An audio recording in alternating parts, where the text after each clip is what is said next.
সুযোগ পেলে কখনো মৃত বাড়ি যাবেন, যে বাড়ি কোনো লোক মারা যায়। যাওয়ার পরে তাকে গোসল করানোর চেষ্টা করবেন। গোসল করানোর সময় দেখবেন মৃত ব্যক্তিরা কতটা অসহায়, কতটা ব্যথিত। যদি পারেন তার লাশটা একটু রাত্রে পাহারা দিবেন। দেখবেন আপনার জন্য কতটা ভয়ের, কতটা আতঙ্কের কারণ হয়।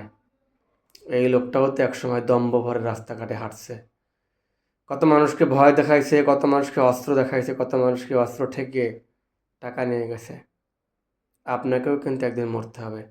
সুযোগ পেলে তার লাশটা কবরে নামাবেন, আর তখন উপলব্ধি করবেন এটাই তার সাথে আপনার শেষ দেখা। আর এভাবে আপনিও ভাববেন আপনাকেও একদিন মরতে হবে। আসলে মানুষ মারা যায়, রেখে যায় কিছু স্মৃতি, আর তার সাথে মাত্র কয়েকটা জিনিস যায়। একটা হচ্ছে তার ঈমান, যেটা আল্লাহর জন্য। আর একটা হচ্ছে সে যেটা খরচ করছে সেটা তার দুনিয়ায় রেখে গেছে, সেটা তার জন্য। আর মেইন যেটা তার সাথে যায় সেটা হচ্ছে তার আমল। আর সেই আমলই কিন্তু আমাদের কম থেকে যায়, সবসময় কমতি হয়ে যায়। আর মৃত মানুষরা সবসময় অসহায় হয়ে যায়। তাই মৃতদের বাড়ি যাওয়া উচিত, মৃতকে একটু গোসল করানো, দরকার হলে তাকে লাশটা কবরে নামানো। তখন নিজেও উপলব্ধি করতে পারবেন আপনাকেও একদিন মরতে হবে।